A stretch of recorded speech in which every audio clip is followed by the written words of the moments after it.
news outlets published that you accidentally slipped and fell in your bedroom. Kumusta na po ang health ninyo ngayon? Ganito yung pastor. You have been to my house. Ang bahay ko kasi maliit. Tapos yung hagdanan, wala ma akong space na magawa ng hagdanan na ganun. Paikot lang sa isang poste. Yung talagang nakapalibot lang yung Spine. so very narrow. But hindi ho yun ang problema. Hindi ang hagdanan yung gumagamit ng hagdanan. Alam mo, while I was going down, I was already talking to somebody over sa cellphone ko. Kaya usually ang muscle memory mo, basta nakapikit ka, if you have been using these stairs for about 2 to 3 years, alam mo na kung because may muscle memory ka na, ang paano mismo ang the problem is when you get to be matanda na, hindi masyadong maganda ang grip ng paa. Minsan ganon sa gitna, minsan dito, minsan tama lang. So I was talking to somebody and going down at the same time. So bigla lang akong sleep, napaupo ako. Yun lang po, but my wife, si Hanilet, was worried about the incident. So she insisted on me going to the hospital for a x-ray. Baka may dito sa likod or whatever. Pero sa awa ng Diyos, okay naman yung x-ray. Ang mali yung asawa ko. Kasi she was insistent na talagang pupunta kami sa... Sabi ko naman kasi okay lang, wala naman akong, you'd know how bad you had fallen by the pagtindig mo, may diferensya na. Pero sabi ko wala man. But still, that night, pumunta kami sa... So maraming tao, maraming nakikita. Alaala mo ito, that's the... I don't know if it's a blessing or a pain sa civilization natin. Itong cellphone. So hindi ka basta-basta makano, pastor. You're always at the mercy of kasi kanino. Kunan ka ng picture sa ayaw mo at sende. Lalo na sa akin, naging politiko ako. Hindi ko naman masabi na wag. So kunin ka maski napalakan ka sa harap nila. Hindi magawa ko na lang mag-smile. Ganun, pero ganon yung ano nangyari. Siguro ko sana na okay lang naman. Walang problema. Hindi na kasi nakahawak naman ako. Masari, isa lang problema. May kausap ako. So but usually, even without really thinking about what you're doing sa stairs, the muscle memory that you have gathered all those years na ginagamit mo yung hagdanan, pwede mo nga takbuhin eh. But sometimes you are not really at it because you're busy. Nawawala yung kunting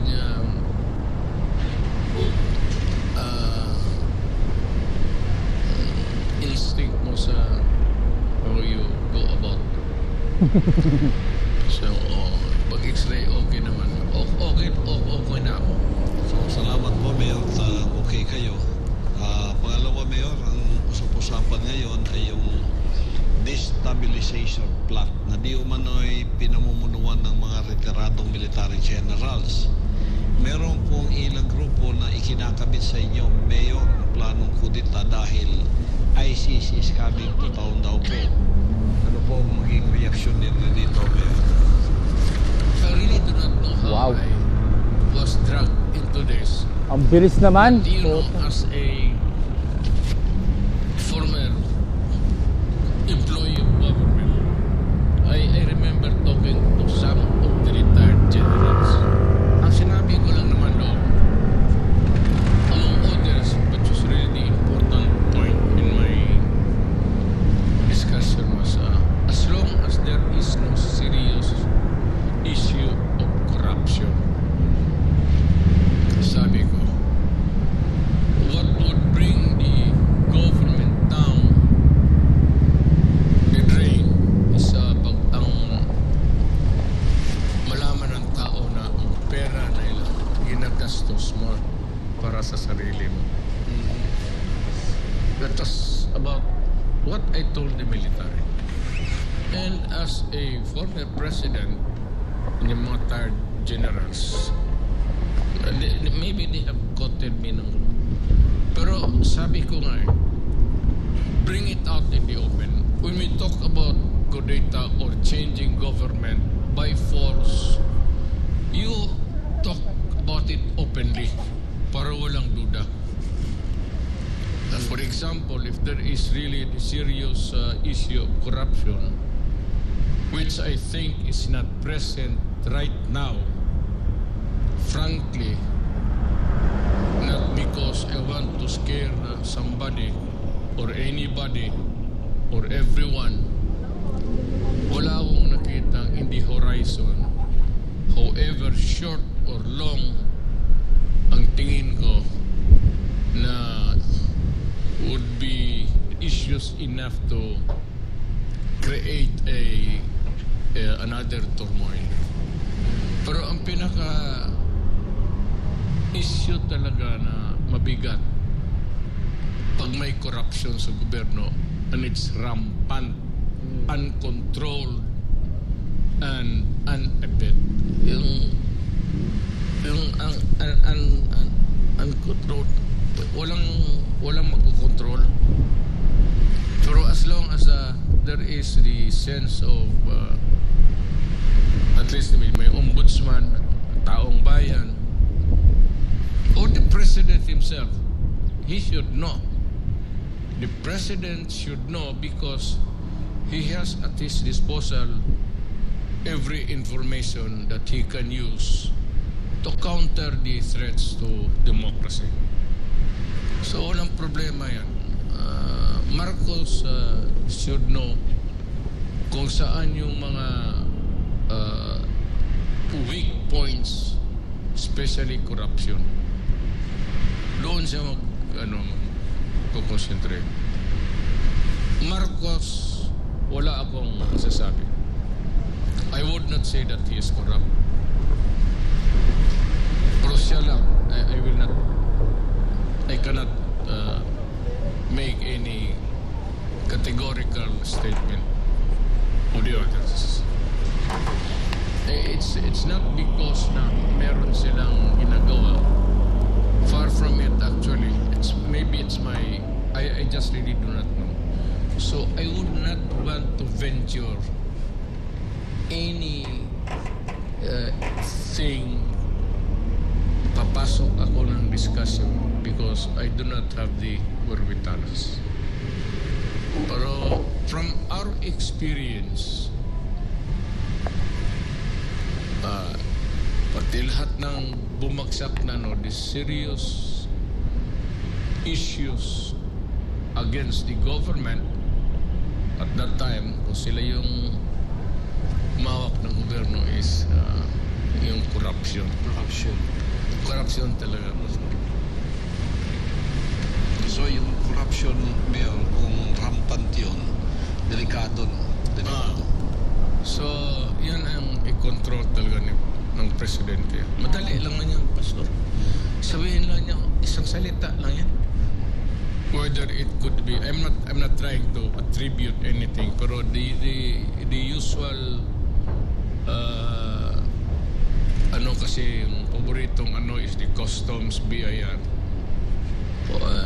Granting that or assuming na totoo yan o hindi, all he has to do is or any other government isang sabi mo lang, do not do it. Or if it is a contract amounting to billions, itong government owned corporation, pwede mo lang padala mo yung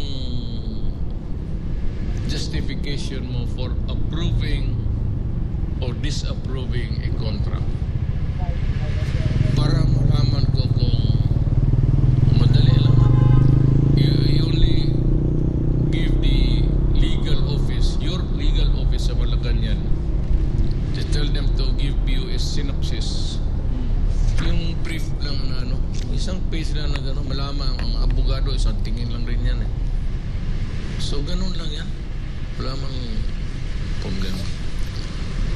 Pero yan ang talking about a kudeta or a violent overthrow of government. Historically dito, it's always corruption, abuse of authority,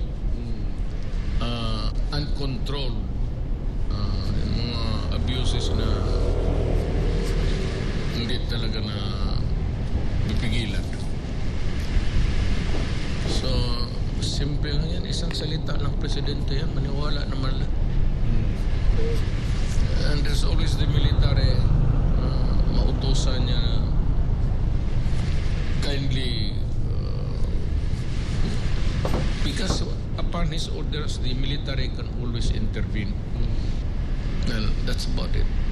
Pero Mayor, you've been a president, you've been there in that office before, and in one of your SONA speech, sinabi mo na hindi ko alam na yung gobyerno pala ang magiging kalaban mo dito. Yung mga sariling mga gobyerno. So, anong nakikita mo talaga na rampat ang corruption? Because you've been very, very strict with regards to corruption in your public service. We've known you in Davao, as a congressman, as a mayor, until you became president. You are the only president na talagang tumututok dyan at sinabi mo talagang dapat walang korupsyon. So ano yung nakikita ninyo na nangyayari nung presidente kayo? Well, corruption historically is rampant in this country. Lalo na doon sa matataas and transactions involving billions.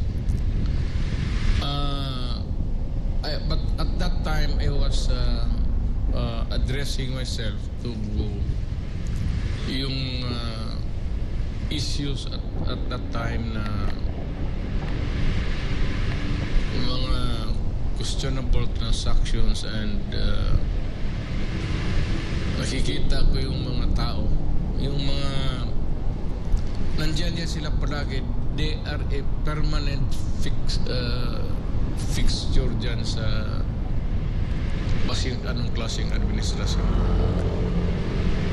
Nandiyan sila palagi. They make millions. Apparently, greed has no limits. So, kung baski anong administrasyon, pag magkapera lang sila and they wallow in wealth, anak nila Amerika, nag-aral abroad, may mga bahay sa abroad, makikita mo naman sa lifestyle. Even sa kotse, mga modelo yung mga Mercedes-Benz. Ang taong bayan, natako kung ang gandang kotse na yun, kanino yun. Parang gano'n. But they yung mga professional, they tend to flaunt it actually. They probably enjoy it or find contentment in doing it. Ganun talaga. Well, not only in the Philippines but elsewhere. Pero kasi dito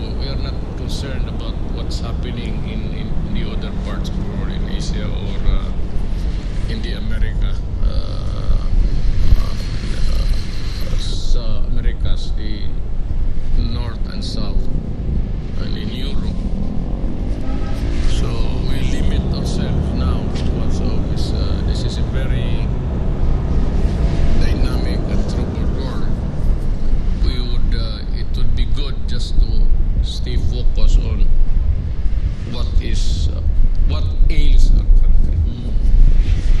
Hanggang dito lang muna tayo. Huwag tayo makialam dyan sa ibang ano. Kasi yung unang unahin natin yung atin. We cannot correct the mistakes of others in a way. It's not our problem. It does not concern the lives of the Filipinos. So what the heck? We've been talking just before we came to the studio of what's happening in the world today. It's so troubled. It seems that the world is burning and there is extremism that really exploded in the Middle East. There is a war in Ukraine and Russia, now in the Middle East between Hamas and Israel and other Arab countries around.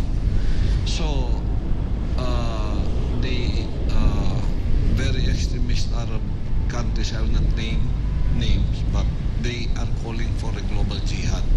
Do you think this extremism will really spill over to our country later on, sooner or later? If there is a violent trouble in that part of the world, in the Middle East, baka kakalat ito. But I hope it wouldn't, because tayo wala naman tayong ano dito sa Pilipinas. We are at good terms with everybody, with the indigenous tribes, the main Islam and Christian. And so far, maging centuries naman ito na wala naman tayong civil war here because of religion. We have been maganda ang tolerance natin dito sa ating religious fervor. So I hope that it would not reach our shores, and tingin ko malayo, and nobody would want to start it anyway. Mas lalo na tayo. So think first of being a Filipino, and huwag naman na yung religion. Pag-usapan na natin yan. Think about it before you sleep. Don't let it seep into your conscious mind as to create a something that is not good to be thinking about it every day, because ito masama ang you just worship your own God, and I would worship because your God is my God. There can never be two gods, regal. It has to be only one God, and that God is for everybody. It's one supreme being that rules not even the universe. It rules from nothing to nothing. Parang ganun yan. It's always there. You do not have to tinker with it, because it's nothing, but it's there. And that is God. And that's why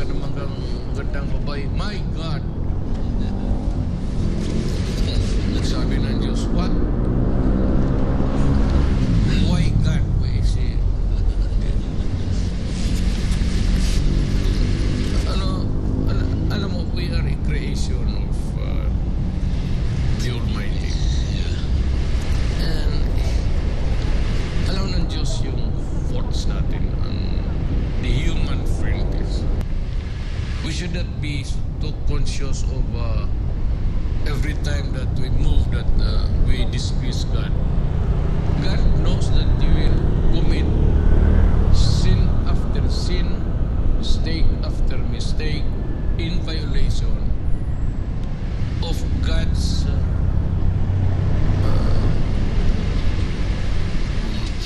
God wants us to be. God wants us to be good, all of us. But alam mo, when He created man, He made sure that meron kang sariling conscience. Because if God created the world, man and woman, at ginawa ng isang robot lang, sabihin ng Diyos, ano, pag isang direksyon lang, pag go ang traffic, go lahat, pag stop lahat. It's was automated thing. That is not what God intended it to be. God wanted man and a woman equipped with a conscience, intelligence that can discern what is good or bad for them in this planet. Sinadya talaga ng Diyos yan.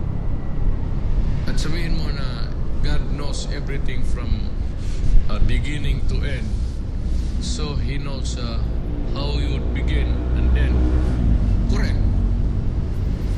But what you do in the beginning and then in between, that's a vast, yes. That's why I give you the conscience to do what is right and what is wrong. Kasi God never intended to create a robot. Hindi naman siya bata na maglaro ng robot. Choice na yun. So, ginawa niya yung universe, whatever, gaano kalaki yan, ang planet Earth, where there are human beings equipped with conscience, intelligence. That is how God. Ba't ka nagtanong na bakit hindi robot na lang? Well, actually, kung tanongin mo rin ako, if kung gano'n lang naman ka, why would He play with robots? He's not a child. He would want to have a planet called Earth, human beings equipped with a conscience, intelligence to discern what is right and wrong, so that he would have a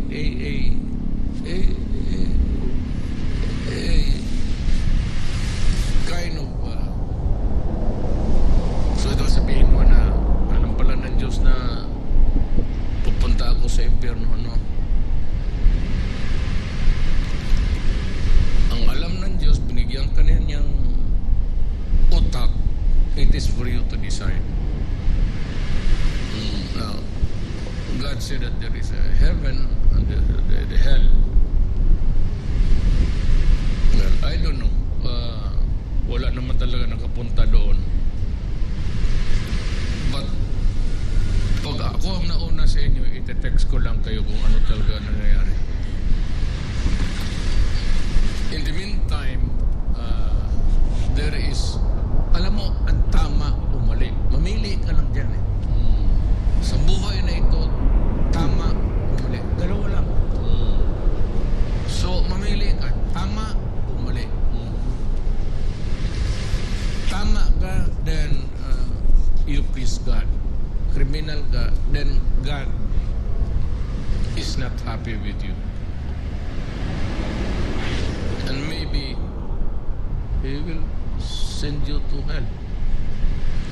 Pero sabihin mo niyang predestination, that pagkatao mo, that's I think it's a Calvinist theory na pagkatao mo, there is that a foregone conclusion na no, that's what makes God unique because he made a very unique creation, yung conscience. Ayaw ng God si gawa ng robot. He has no use for it. Pero wala tayong choice, meron. Masabihin niya, bakit niya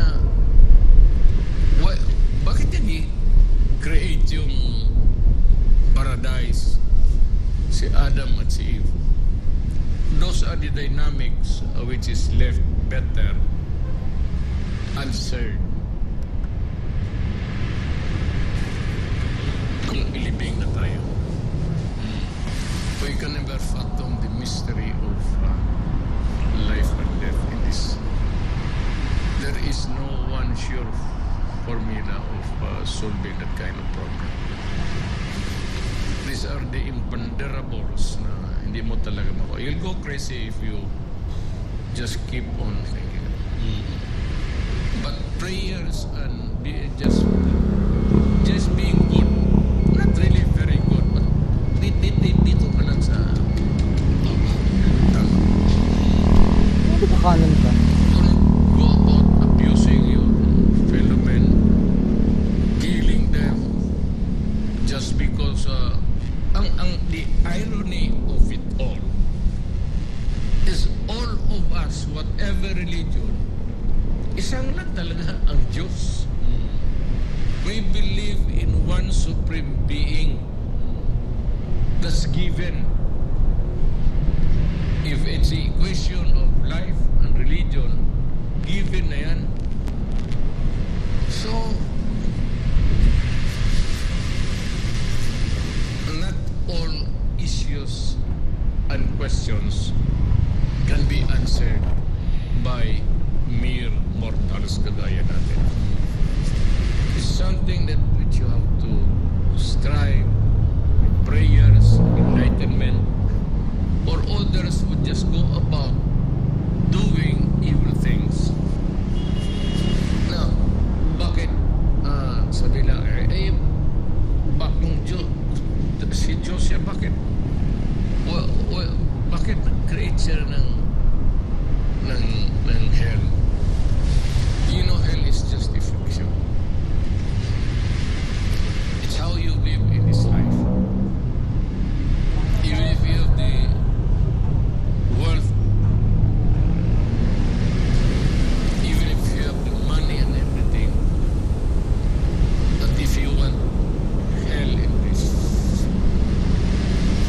planet, you will have it.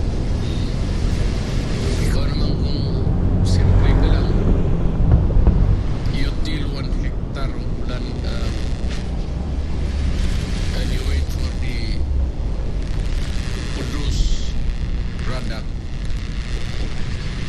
and araro ka lang dyan. At the end of the day, you eat a simple meal, go to sleep, and you believe in God, and you are contented and happy.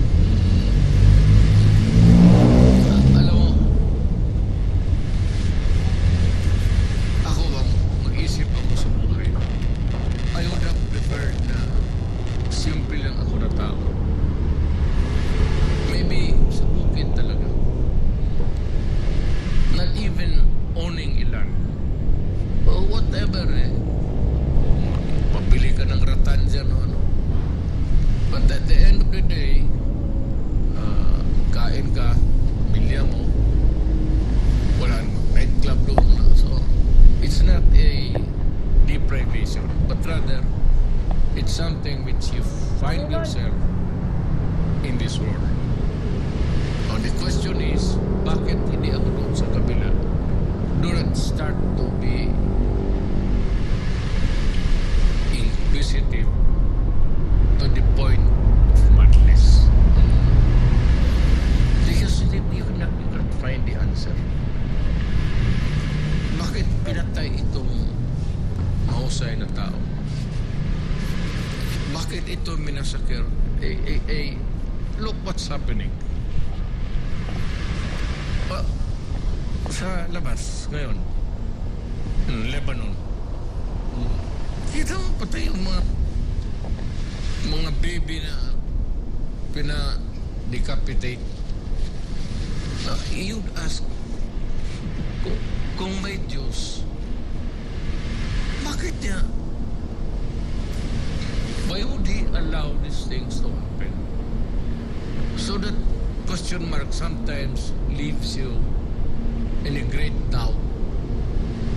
Kaya ko sa'yo, bakit na? If there is God, what the hell is happening here? You cannot just go out outright and say, God, you answer this question. He created man. I said He equipped it with the conscience, mind, intelligence, and that is probably how it is going to work until kingdom come. We will never know the answer, but in this world, since we do not have the answer, and alam naman natin na lahat ng tao what is good and what is bad, what you can do and what you cannot do. So, the better practice is just to be on the right side. Hayaan mo nang sabi nila yung impyerno. Baka totoo. And they would be dancing on fire. The soul, sabi nila, kasi yung kaluluwa, wala namang physical body yan. So, hindi na nasasaktan yan. It's not the kind of fire that you're thinking about, yung ordinary yung puspuro. It is something else, and it is in the realm of in the scheme of things, it is in the realm of spiritual. So, mamili ka, you do not have to be in good terms with your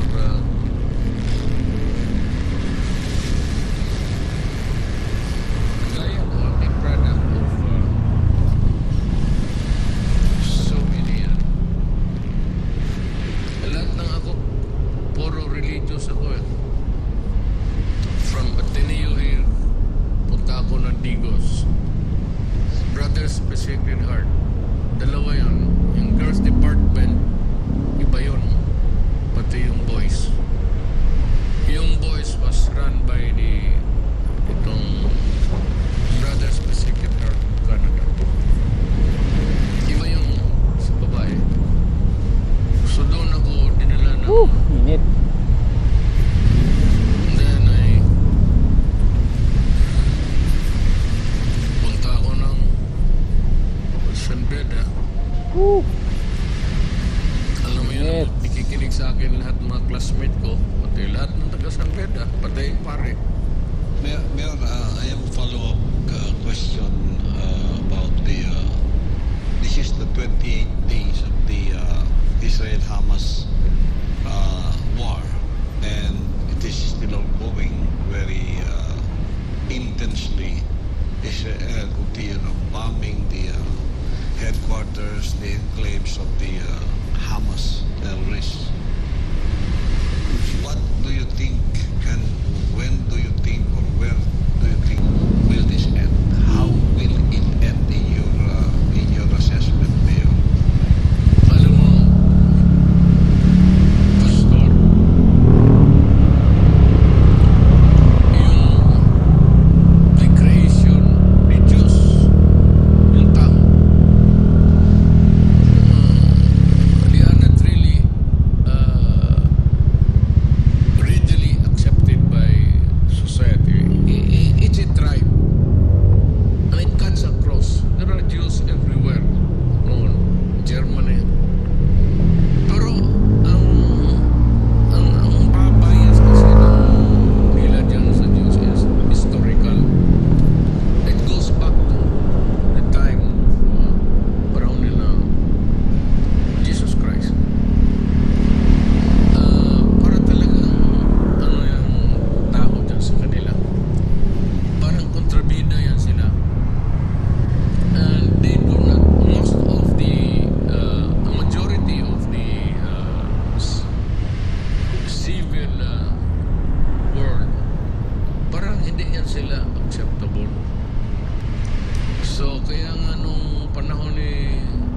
Hitler, isa ring ugok. He gathered 3 million Jews and executed them. And now it is brewing. May magulo ngayon sa Middle East. Nag-aalita na naman itong mga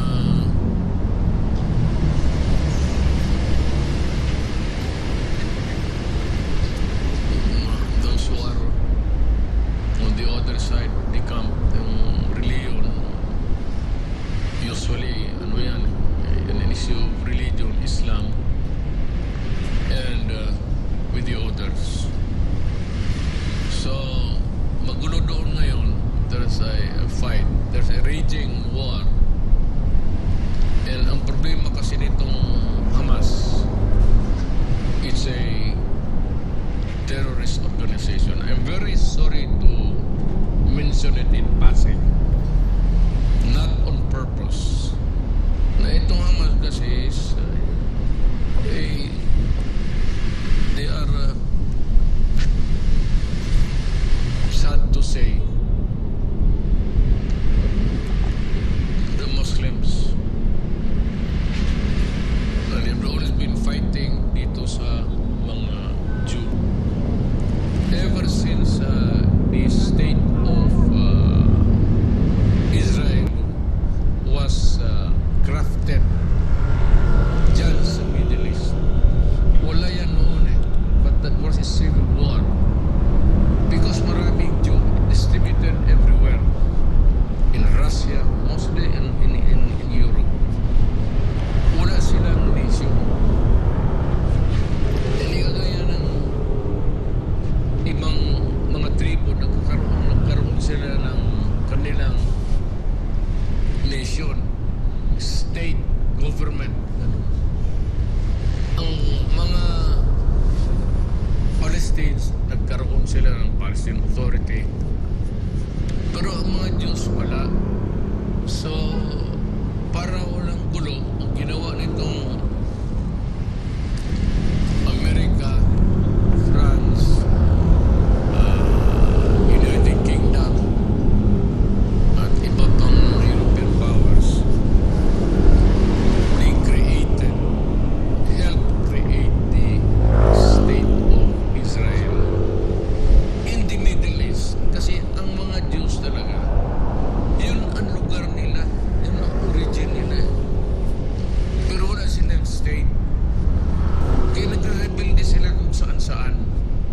In Russia, everywhere, they were revolting because para rin silang tawag ng wandering Jew. So wala silang napuntahan. So, itong mga tama naman, America and the others, o ito, gawa tayo ng state which was not accepted and will never